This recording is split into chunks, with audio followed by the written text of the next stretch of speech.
Thank you, Mr. Mayor.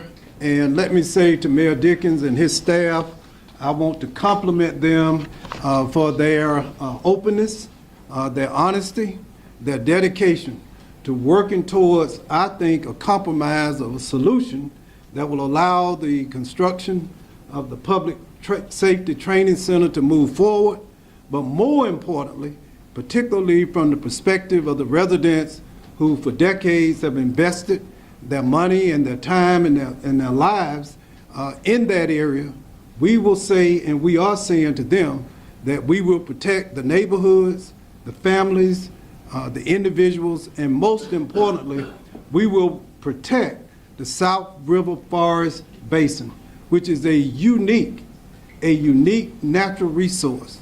There's nothing else like it inside of 285. And it was our #1 priority, along with protecting the residents, to protect this beautiful, beautiful forest. I'm encouraged that Mayor Dickens and his staff recognize the importance of doing just that, not just to protect this natural resource, but to enhance it as well. Let me go back for the land development permitting process. I want to say this. The land development permitting process in DeKalb County is an apolitical process. I was often asked during this time, Mr. Mayor, why can't we speed it up? And some people would ask me, did you make a call? My #1 priority was to protect the professionals in our land use planning and sustainability department, to protect them from any political interference or public pressure. These are men and women who are professionals, they're engineers, and I just want to thank Mr. Marcus Robinson, who's the director, for leading them in a way that this 11-month process that they went through by analyzing the application submitted to us and making sure that we protect the adjacent landowners as well as the South River Forest. I must also acknowledge, I think the mayor mentioned the Citizen Advisory Committee. These citizens volunteered their time to advocate on behalf of themselves, their families, and the DeKalb County residents who live within the South River Basin. I especially want to recognize Ms. Allison Clark, who chaired that committee. And they were honest, they spoke truth to power, and as a result of their efforts, we believe that the protections and enhancements went really above and beyond the development policies and procedures of our county. I also want to acknowledge Commissioner Larry Johnson as well as Ted Terry, who represent that area. Talked to Commissioner Johnson this morning. He has been an honest broker, an advocate for this community. Let me just mention the 5 different independent third-party reports that were generated by our planning and sustainability department that helped and informed them in this process. One, there was a site plan study, grading and drainage plans, stormwater management and hydrology report, an erosion and sedimentation and pollution control plan, a tree protection and replacement plan, a stream buffer variance request, a biological assessment of any critical habitat and endangered and threatened species, and a flood study. This is what informed and shaped our ultimate decision, which was to issue the land development plan. It wasn't politics, it wasn't political pressure, it was objective, professional assessments of the information that was provided to us. The mayor mentioned some of the enhancements that went above and beyond our land development policy. Very much encouraged by this, and very much encouraged that our partners will have this training facility. But we know something.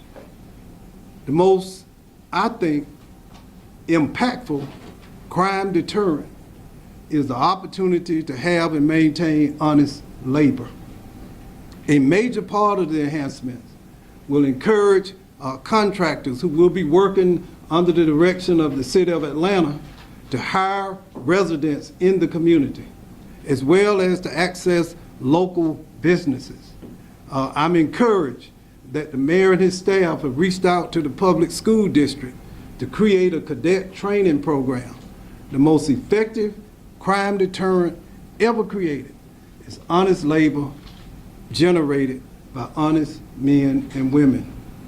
I believe that by moving forward with these initiatives, more protection for the community, more support for economic growth, sustainable growth, we will be able to accomplish great things. And the last thing I'll mention, that this agreement that you will have in your possession will encourage and support. We reached out to the Atlanta Regional Commission, CEO Anna Roach. This is a multi-jurisdictional natural resource. Although the proposed training center sits on City of Atlanta owned property, the South River Forest actually sits in the City of Atlanta as well as in unincorporated DeKalb. We will be engaging the leadership, the direction, the expertise of the Atlanta Regional Commission to help us develop multi-jurisdictional strategies to manage, to enhance, and protect the South River Forest. Once again, I thank the mayor, I thank his staff, but most importantly, I celebrate the residents of DeKalb County, who long before we were called to this moment, invested in the South River Basin.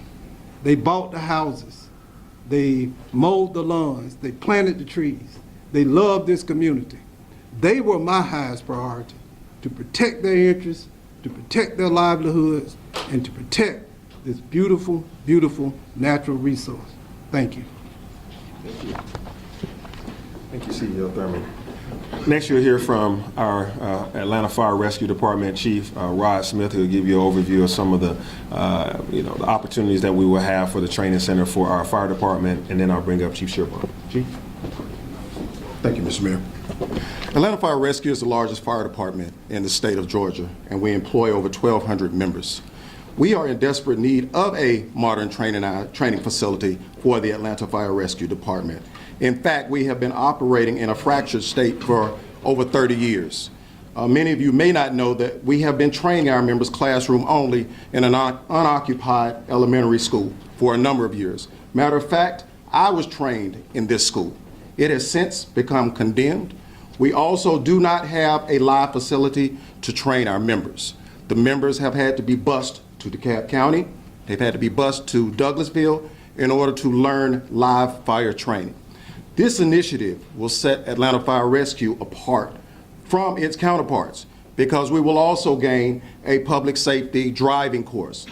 The heavy vehicles that you see running up and down the road, we need places to train and get our members up to a point where they can provide the services that the citizens of Atlanta deserve. So, Mr. Mayor, I want to thank you and your administration for moving forward with this initiative. It is much anticipated, and we look forward to providing the best services that we can to the citizens of Atlanta. Thank you, Chief. Thank you, Mayor. Good afternoon, everyone. I want to again thank the mayor for his leadership in this area. The brave men and women of the Atlanta Fire Department and Police Department, when they respond to your 911 calls, the skill that they have to save a life, to stop a crime, to build community trust does not come with uniform. It comes through training. Realistic, repetitive, first-class, 21st century training. And right now, much as is the case with Chief Smith, our training is disjointed. We are renting space at Atlanta Metropolitan State College for our classroom.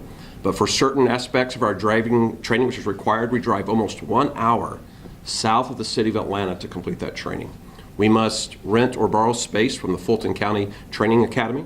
We must go to neighboring jurisdictions to ask to use their mock training facilities and use their resources that a capital city deserves, that they're the men and women that protect the city. And when citizens call 911 in 2024 and beyond, they will be reassured that the men and women that are responding to their emergency are not only dedicated men and women that care about that community, they've been trained in the best training facilities that are possible. And training is the heart blood of what we do. It does not come with a uniform. It comes with first-class facilities with a dedication to commitment to serve this city. So Mayor, thank you for seeing the importance of training that it is. And we only have to look to the importance of law and enforcement and firefighters to know the success of the Atlanta is tied to that. And so for us to have these facilities is going to be a boon in our morale. we will see a boost in our recruitment and our retention efforts. And then every time a citizen of this city is protected by a member of the fire and police department, they will have been trained in the best class facilities that have been made available to them. Thank you.